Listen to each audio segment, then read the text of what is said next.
Hey guys, TL here with Home Source Realty. Look, I've come across many agents, seasoned and new, who have asked me this age-old real estate question. Are you a buyer's agent or a listing agent? My response to this question coming up next.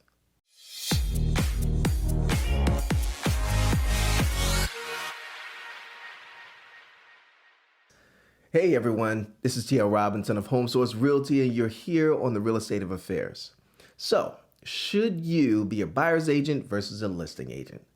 Is there a benefit to being one over the other? Why do some brokerages separate the two?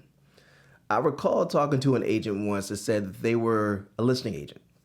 Their client needed to list a house and purchase another. So, because they were only classified as a listing agent with their broker, the client was then introduced to the buyer's agent to handle the purchase side, and they remained the listing agent.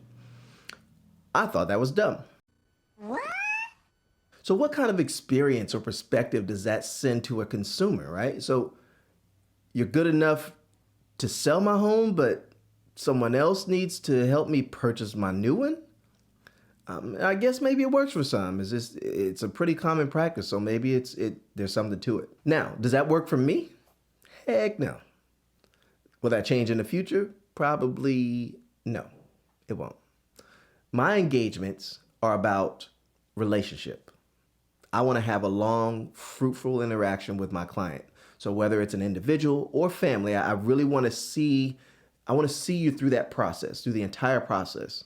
So to me, if I separate your needs into two transactions with different people, it's no longer relationship centered. That experience it's transactional. So what are the pros and what are the cons? Now, coaches will tell new agents that prospecting for and securing listings is what will keep you successful, create longevity in your business. You have to find listings. True. Only having to handle one part of the process does make you an expert at that part of the process, right? Your license says you are a real estate sales agent. That means that you can cover buying, listing, residential, commercial, land, the whole gamut. Now, I have several listings on the market right now. They're nice homes, very well priced. Sellers are flexible, they're ready to negotiate. Except, I've got no buyers. Why? Because we're in a buyer's market. We are in a buyer's market. Buyers are finally sitting with this ability to breathe. They can think. They can go home after a showing. They can go have dinner. They can play a few rounds of golf. Maybe some Call of Duty, Chief. Oh!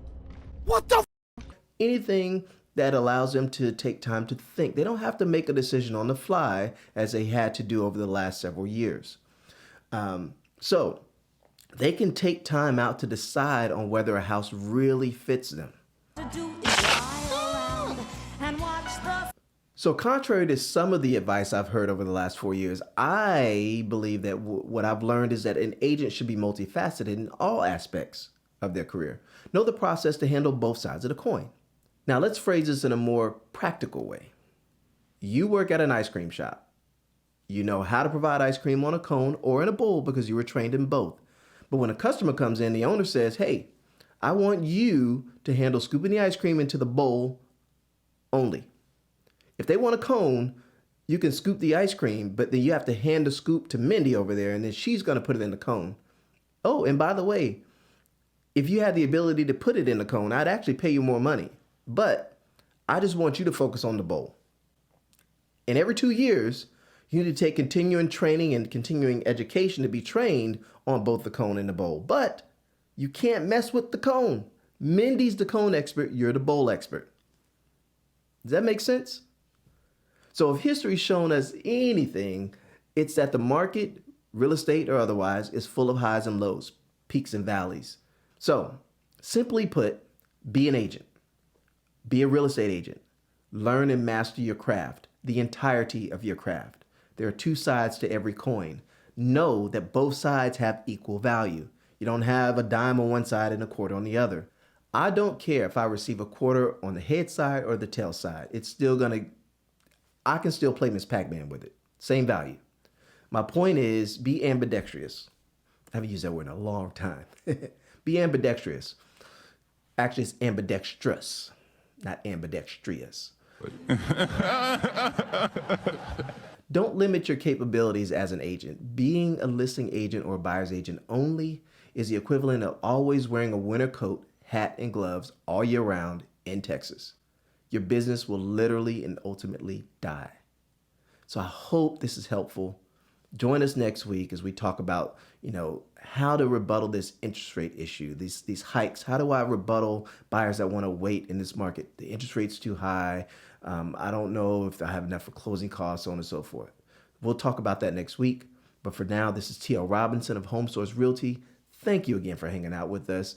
Please hit that subscribe button, hit the like, share the video, and then we'll talk again next week on the Real Estate of Affairs.